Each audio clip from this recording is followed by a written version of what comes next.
Praise the lord. యేసుక్రీస్తు నామములో మీ అందరికీ వందనాలు తెలియజేస్తా ఉన్నాను. ప్రతిదినము ప్రభువుతో అన్న ఈ కార్యక్రమానికి స్వాగతం పలుకుతూ మనందరం ప్రార్థన చేసుకుని ప్రారంభించుకుందాం. తండ్రి, నీకు వందనాలు నాయనా. ఉదయకాల సమయంలో మమ్మల్ని సజీవులుగా నిద్ర లేపారు. మీ మాటలు వినడానికి ప్రభువునైనా మీరు మాకు ఇచ్చిన అవకాశాన్ని బట్టి వందనాలు. మీ మెలనైన స్వరంతో మాతో మాట్లాడండి, మమ్మల్ని బలపరచండి, మాకు అనేకమైన విషయాలు నేర్పించండి, మమ్మల్ని సరిదిద్దాల్సిన చోట సరిదిద్దమని దయగలిగిన హస్తాలకు మమ్మల్ని అప్పచెప్పుకుంటూ యేసుక్రీస్తు నామములో ప్రార్థించి వేడుకున్నాం తండ్రి, ఆమేన్. ఒకనొక ఊర్లో ఒక డాక్టర్ ఉన్నాడంట. ఆయన పశువుల డాక్టర్. సో ఆ డాక్టర్ రోజు తన యొక్క డ్యూటీని ముగించుకొని ఒకే రోడ్లో తన ఇంటికి వెళ్తూ వస్తూ ఉండేవాడంట. ఒకరోజు భయంకరమైన వర్షం కురుస్తా ఉంది. ఆ వర్షంలో తన డ్యూటీ ముగించుకొని కారులో వెళ్తూ ఉంటున్న ఈ డాక్టర్కి ఒక షెడ్ కింద రోగగ్రస్తురాలైన ఒక కుక్క కనబడ్డదంట. సో ఎలా ఉంది ఆ కుక్క యొక్క పరిస్థితి అని చూస్తే ఒళ్ళంతా కురుపులు ఉన్నాయి, తడిసి ఉంది, గజగజ వణుకుతూ ఉంటుంది, మూలుగుతూ ఉంటా ఉంది. సో ఆ కుక్కను చూసిన ఆ డాక్టర్ కారు ఆపి దగ్గరికి వెళ్ళి దాని దీనస్థితిని అంతా చూసి మరలా కారు దగ్గరికి వచ్చి ఒక క్లాత్ తీసుకొని వచ్చి దానికి కప్పి తీసుకెళ్లి కారులో పెట్టుకుని ఇంటికి తీసుకెళ్లి దానికి ట్రీట్మెంట్ చేశాడు. చక్కగా దాని యొక్క రోగము నయమయ్యేటట్లుగా చేసిన తర్వాత అది చక్కగా ఆడుకుంటూ రోడ్ల వెంబడి మళ్ళా తిరుగుతూ ఉంటా ఉంది. సో అలాగా ఆ కుక్క యొక్క పరిస్థితి బాగుపడ్డది. డాక్టర్ కూడా తన యొక్క డ్యూటీకి వెళ్తూ వస్తూ అలాగా కొన్ని రోజులు అయిపోయింది. కొన్ని రోజులు అయిన తర్వాత ఆయన డ్యూటీ ముగించుకొని ఇంటికి వచ్చిన తర్వాత ఎవరో తలుపు దగ్గర మళ్ళా గోకుతున్నట్టు, బరబరా గోకుతున్నట్టు సౌండ్ వచ్చిందంట. సో డాక్టర్ గారు ఎవరబ్బా తలుపును గోకుతా ఉన్నారు అని చెప్పి వెళ్ళి డోర్ తీసి చూస్తే తను ఎవరికైతే ఏ కుక్కకైతే ట్రీట్మెంట్ చేశాడో ఆ కుక్క వెళ్ళి రోగపీడితం చేత పీడింపబడుతూ ఉంటున్న ఇంకొక 10 కుక్కలను వెంట పెట్టుకుని వచ్చిందంట. ఆ కుక్కల యొక్క పరిస్థితి కూడా చాలా దయనీయంగా ఉంది, దీనంగా ఉంది. కురుపులు ఉన్నాయి, తర్వాత బొచ్చుడిపోయిన కుక్కలు ఉన్నాయి, అసలు అరుస్తూ ఎట్టంటే ఉంటున్న కుక్కలు ఉంటా ఉన్నాయి. సో ఇంకొక 10 కుక్కలను తీసుకుని వచ్చి ఆ డాక్టర్ సాయ దీనంగా ఇలా చూస్తా ఉన్నట్ట. సో ఆయన పశువుల డాక్టర్ కాబట్టి వాటి యొక్క బాధ, తర్వాత వాటి యొక్క హావభావాలన్నీ అర్థం చేసుకున్నవాడిగా చక్కగా నవ్వి ఆ కుక్కలకు కూడా ట్రీట్మెంట్ చేయడానికి ఇష్టపడ్డాడంట. అయితే ఈ యొక్క సంఘటన విషయంలో ఒక క్రైస్తవురాలుగా మనం నేర్చుకోవాల్సిన అంశాన్ని మనము గమనించవలసిన వారంగా ఉంటా ఉన్నాం. ఆ కుక్క తన బాగుపడిన తర్వాత తనని ఎవరైతే బాగు చేశారో ఆ డాక్టర్ దగ్గరికి మరొక 10 కుక్కలను, అనగా బాగులేని కుక్కలను, పీడింపబడుతూ ఉంటున్న కుక్కలను, అనారోగ్యంతో బాధపడుతుంటున్న కుక్కలను, మరొక 10 కుక్కలను తీసుకురావడానికి గల కారణం ఏంటంటే నేను బాగుపడ్డాను, మీరు కూడా బాగుపడాలి.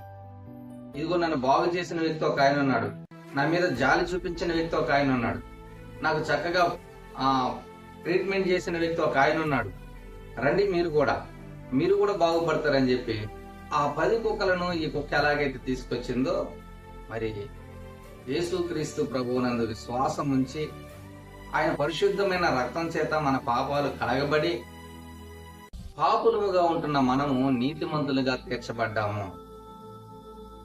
నీతిమంతులుగా తీర్చబడిన మనము ఆయన సన్నిధిలో కూర్చొని ఆయన్ని మనం ఆరాధిస్తూ ఉంటా ఉన్నాం, ఆయన స్తుతిస్తూ ఉంటా ఉన్నాం, ఆయన పూజిస్తూ ఉంటా ఉన్నాం, ఆయనకి స్తోత్రములు తెలియజేస్తా ఉంటా ఉన్నాం. ఎంతో గొప్ప భాగ్యాన్ని, రక్షణను మనం పొందుకున్న వారంగా, చనిపోతే పరలోక రాజ్యాన్ని చేరుకునే వారంగా, నిరీక్షణ కలిగిన వారంగా మనం ఉంటూ ఆ నిరీక్షణ లేనివారు, ఆ యొక్క రక్షణ లేనివారు, ఆ పాప క్షమాపణ లేనివారు, ఇంకా పాపముల చేత అపరాధముల చేత పట్టి పీడించబడుతున్న వారు అనేక మంది మన కళ్ళ ముందుంటే మనం మాత్రం ఏమి పట్టనట్టు చాలా సింపుల్గా మనం ఉంటా ఉన్నాం.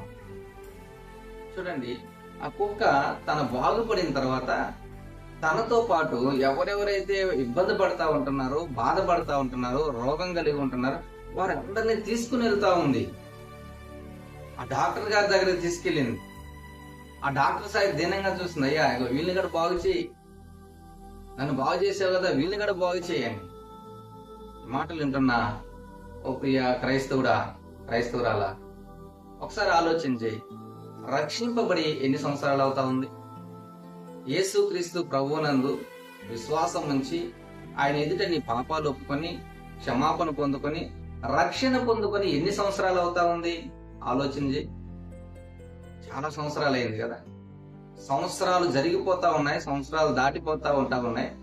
రోజు రోజుకి నువ్వు ఒక పెద్ద విశ్వాసిగా విశ్వాసరాలుగా అదిగో నేను ఇన్ని సంవత్సరాల నుంచి విశ్వాసిని అని చెప్పుకునే పరిస్థితులు నీకు ఉంటా ఉన్నప్పుడు ఎంతమందిని యేసుక్రీస్తు ప్రభువు దగ్గరికి తీసుకొచ్చి వారి యొక్క జీవితాలను బాగు చేస్తున్నావు? ఎంతమందిని యేసుక్రీస్తు ప్రభు పాదాల దగ్గరికి తీసుకొచ్చి వారి యొక్క పాపాలకు క్షమాపణ కలిగేటట్లుగా వారి నిత్య జీవానికి వారసులు అయ్యేటట్లుగా చేసుకుంటా ఉన్నావు?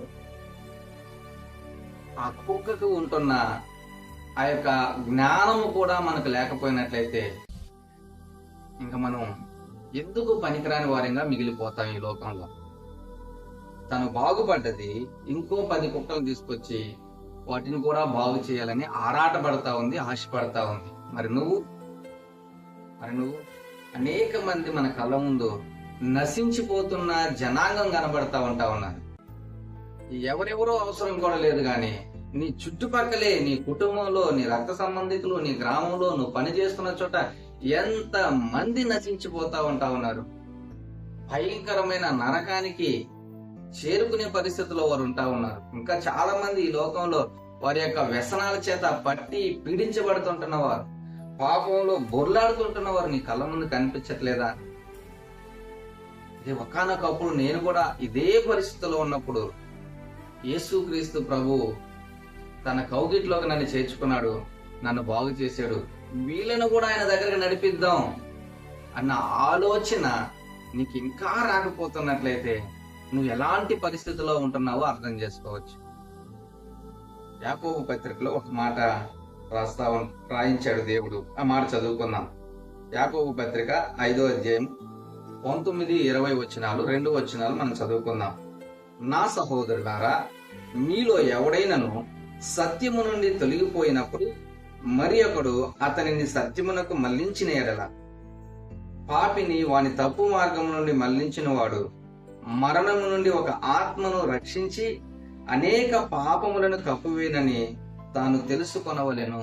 ఒక్క వ్యక్తిని నువ్వు రక్షించగలిగితే, ఒక ఆత్మను నువ్వు రక్షించగలిగితే, ఎవరైతే తప్పు మార్గంలో ఉంటా ఉన్నారో, చెడు మార్గంలో ఉంటా ఉన్నారో, ఎవరైతే పాపముల చేత అపరాధముల చేత బంధింపబడిన వారు ఉంటా ఉన్నారో, ఈ లోకంలో ఉంటున్న భయంకరమైన వ్యసనాలకు అలవాటు పడిన వారుగా ఉంటా ఉన్నారో, అటు వారిని నువ్వు తప్పించగలిగితే,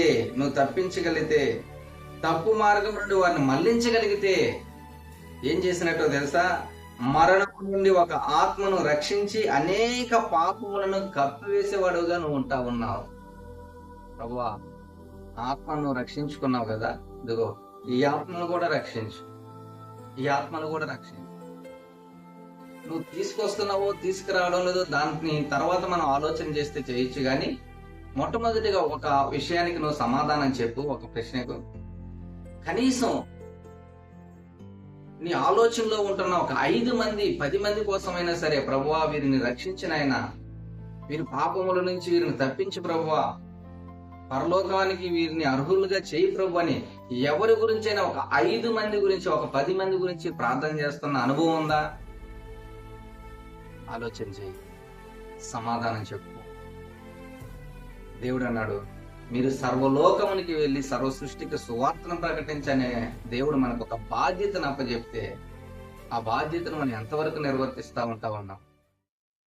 మనలో ఎవడైనా సరే సత్యం నుండి తొలగిపోయినట్లయితే వారిని సత్యంలోకి నడిపించవలసిన బాధ్యత మన మీద ఉంది కదా.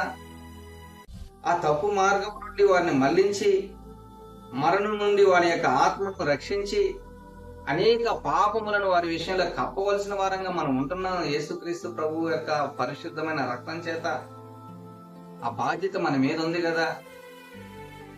సర్వలోకానికి వెళ్ళి సర్వ సృష్టికి సువార్త చెప్పమని దేవుడు మనకు అప్పగించిన పని బాధ్యత మనకు గుర్తుండదా?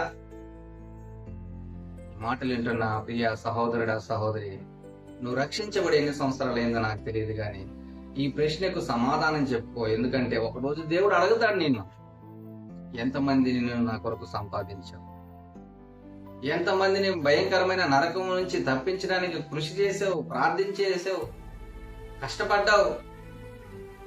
కాబట్టి ఆ కుక్కుకుంటున్నంత జ్ఞానం కూడా మనకు లేకపోయినట్లయితే, దేవుని ద్వారా రక్షించబడిన వారము, తప్పించబడిన వారము, విమోచింపబడిన వారంగా మనము కూడా ఆ రీతిగా మనం ఆలోచన చేయలేకుండా ఉన్నట్లయితే ఎంత దౌర్భాగ్యకరమైన బుద్ధిని మనం కలిగి ఉంటున్నామో ఒకసారి మనము పరీక్షించుకోవాల్సిన వారంగా ఉంటున్నాం. కాబట్టి ఉదయకాల సమయంలో ఆలోచన చేద్దాం. మన చుట్టుపక్కల ఉంటున్న అనేక మంది నశించిపోతున్న వారి కొరకై ప్రార్థన చేసే వారంగాను, వారి కోసం ప్రయాసపడే వారంగాను, వారికి సువార్తను ప్రకటించే వారంగాను, వారి తప్పు మార్గములో నుంచి మంచి మార్గంలోకి నడిపించే వారంగాను ఉందాము. దేవుని దగ్గర బలా నమ్మకమైన మంచి దాసుడా అని మంచి సాక్ష్యాన్ని సంపాదించుకుందాం. తలలు వంచుదాం, ప్రార్థన చేసుకుని దేవుని యొక్క సహాయాన్ని కోరుకుందాం.